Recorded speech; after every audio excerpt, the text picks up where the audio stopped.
welcome back to Kiss Make Up Your Face, where I teach you how to make up your face. As you can see, I am barefaced.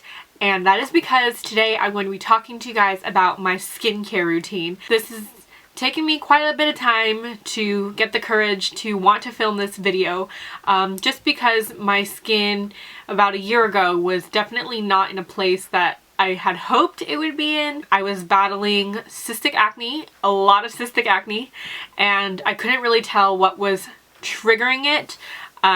So once I finally got enough products that I felt I'm confident enough to recommend to you guys and let you guys know work for my skin, hopefully they can work out for you. And I also have a couple of tips and tricks that I would give to you guys if you are struggling with acne as well. I'm not a doctor, not a dermatologist, so I can't tell you exactly, this is going to solve your problem, but I can do my best and recommend the products that I feel work well with my skin. So let's kind of do a little bit of backstory. I have extremely oily skin. I probably have to touch up my face about 3 to 4 times a day, regardless of the foundation that I'm wearing, even if it is a matte foundation or like an oil control foundation. Most of the time, if I don't have those types of products to use, then, I have to touch up about 5 to 6 times every day, that's annoying too. So about more than a year ago, I was struggling with cystic acne and I tried everything. I would go to get facials every month to see if maybe it was just something topical. I was buying all of the drugstore topical ointments to see if that would help. I even tried, drinking a lot of water, and although that helps, it doesn't solve the problem, and I couldn't seem to figure out what it was until I went to the dermatologist. And the dermatologist did recommend that I start taking medication.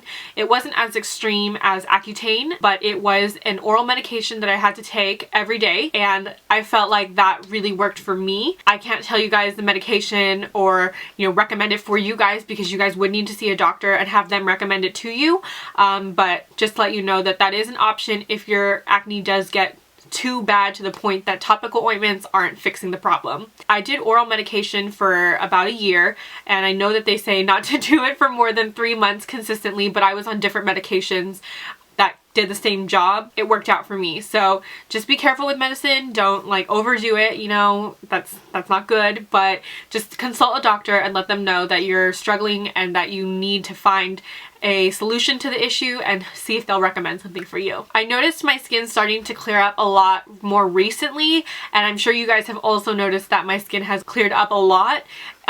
Minus this one little bad boy right here. Of course it wants to come out and play.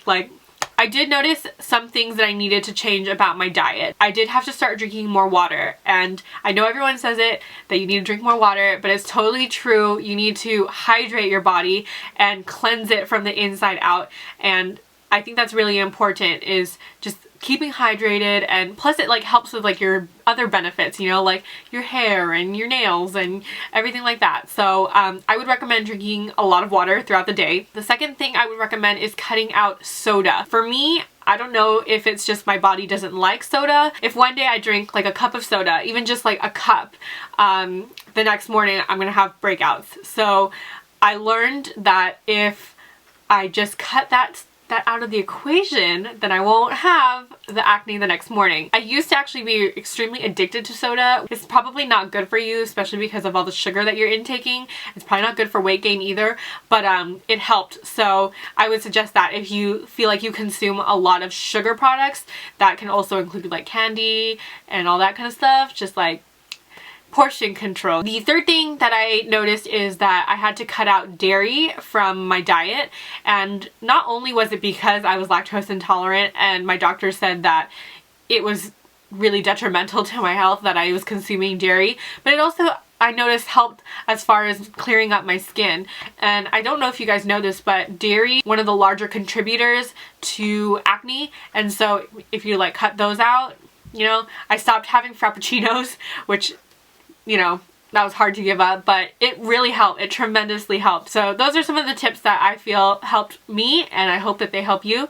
And now we're going to start talking about my skincare products. So as you guys saw, when I removed my makeup, I use the makeup remover wipes, and then I wash my whole face with another separate cleanser. So For the makeup wipes that I do use, I'm not really picky with makeup wipes as long as they're wipes, because to be honest, I drench the wipes with a different product, so as long as it's a wipe, it gets most of it off. So these are the Up and Up brand from Target, and they are the Cleansing Towelettes Makeup Remover. This stuff isn't bad, it's just like really affordable, and you can buy it in bulk. If you guys have sensitive skin, then I would probably suggest you guys look for a better quality or a more high-end version that you are confident won't irritate your skin. But because I drench this in a different product, I'm not really too concerned about the type of towelette that I use. I like to actually drench my makeup towelettes in Bioderma, and Bioderma is actually the only thing that I have right now. If I could recommend a different product, it would be the Garnier Micellar Solution or something like that. I'm gonna go ahead and insert the picture right here of what it is. It's just a much cheaper alternative to Bioderma. It's more easily accessible to find than Bioderma, and I feel like this product even works better than Bioderma at just removing all of the waterproof makeup and, you know, the eyelash glue and stuff like that. This sometimes can be a little bit stubborn. A lot of people say that this product changes their skincare routine, and I wouldn't say that my skin got any better by using this product. It just helps with the removal of the makeup, which is probably another tip. You should remove all your makeup before bed. Don't sleep with your makeup on, because it's not good for your skin. It's almost like you're suffocating your skin, and you want to be able to have it breathe. And plus, if you're going to put ointments and stuff like that on top of your skin, which has makeup underneath it, it's definitely not going to sink. So just a tip. So for makeup remover, this is actually my favorite makeup remover, and it is Philosophy's Purity. And this stuff, I would say, is probably the most gentlest cleanser that I have ever used. There's really not much to say except that it's a really great cleanser for sensitive skin, and it gets the job done. That's all I can say about it. I also forgot to mention, you guys are probably wondering why I didn't mention a Clarisonic, and a lot of people say that it helped improve their skin.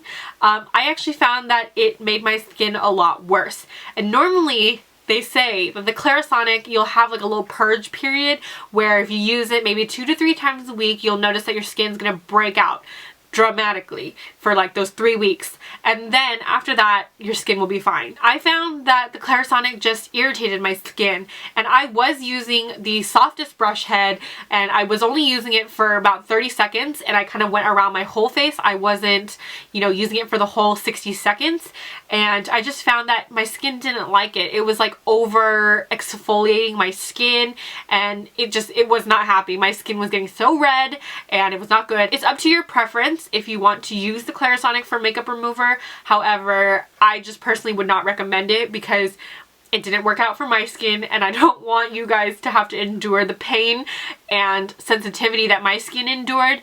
You know, I kind of did it for you, so you're welcome. So that's why I didn't mention the Clarisonic. Well, I mean, I'm mentioning it right now, but you know, I'm not recommending it to you guys. So now let's talk about my nighttime skincare routine and what I do at nighttime. And this is important because, you know, when you're sleeping, your skin is trying to rejuvenate itself and revive itself from all the makeup and like harsh chemicals and the dirty air that you've been enduring throughout the day. So it's actually really important that you use really good products at nighttime. And I don't really do oils because I find that oils are extremely goopy, and I don't like that feeling of heaviness on my skin.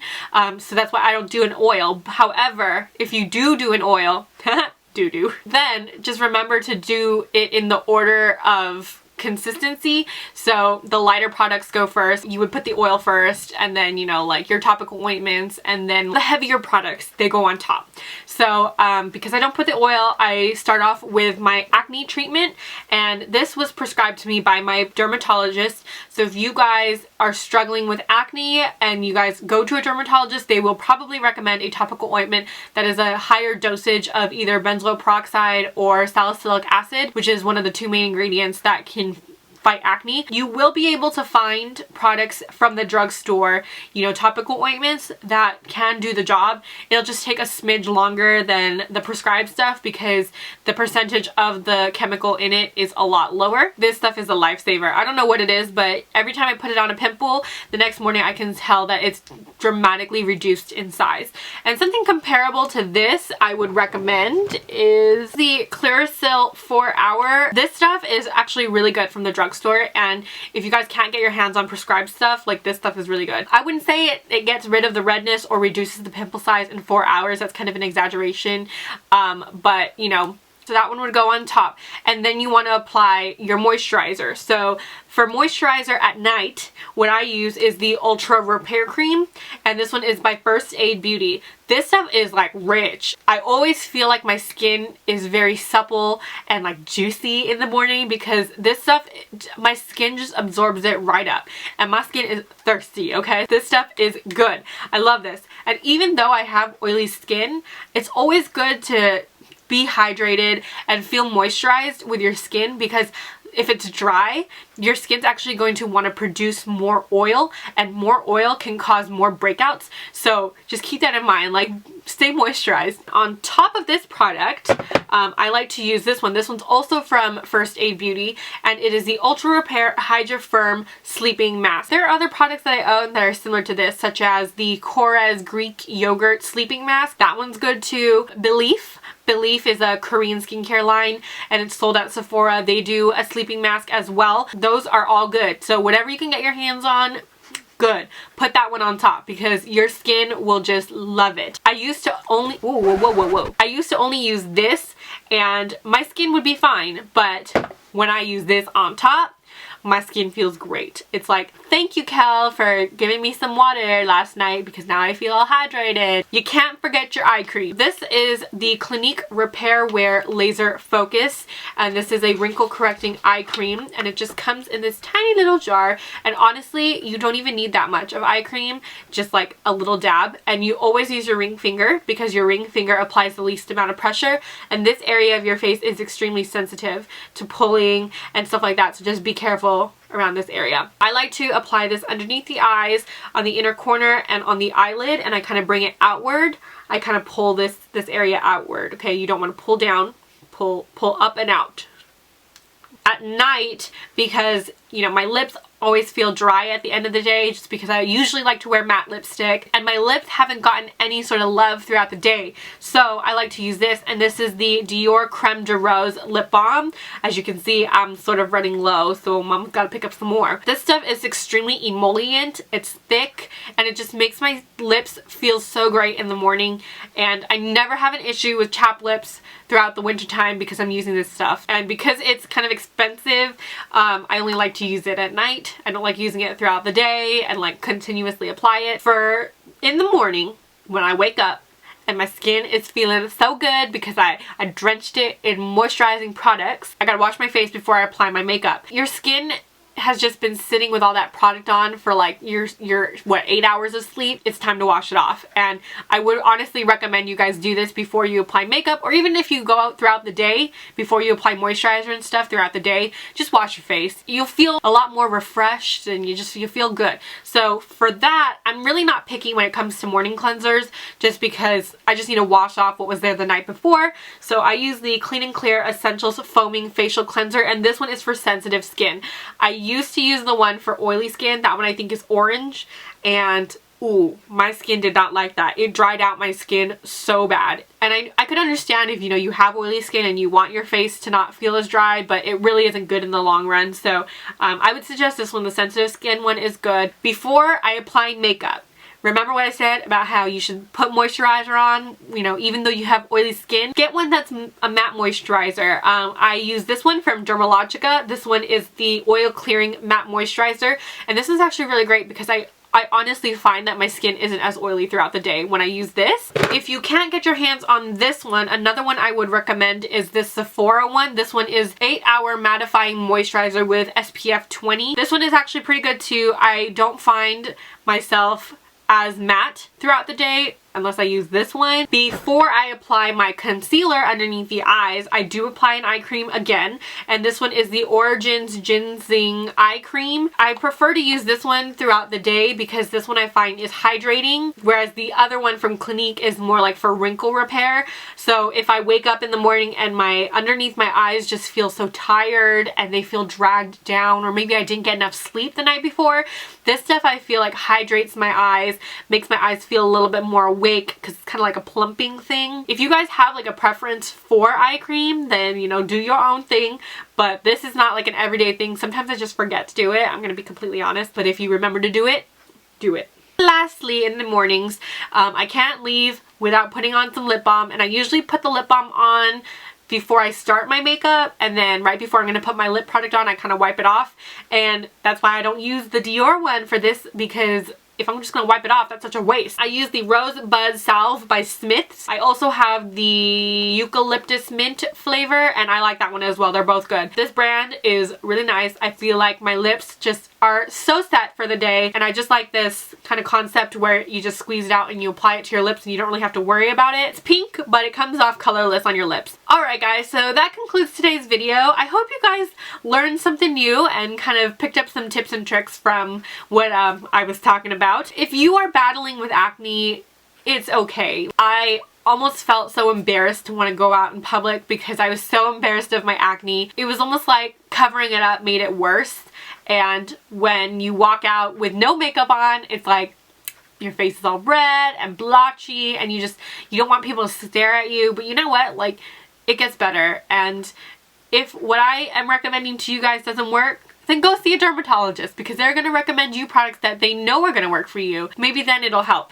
And I think that's something that I feel like nobody really talks about, is going to see a dermatologist. It really helps. But other than that, you know, if you guys learned something new, or if you liked any of the products that I showed, go ahead and comment down below and let me know. Or if you're battling with acne, let me know, because I feel you and we're in the same boat. Because, you know, I'm still going through it every day. But if you haven't already, please don't forget to like, comment down below, subscribe, and share this video.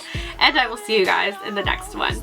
Bye! His heart was a star.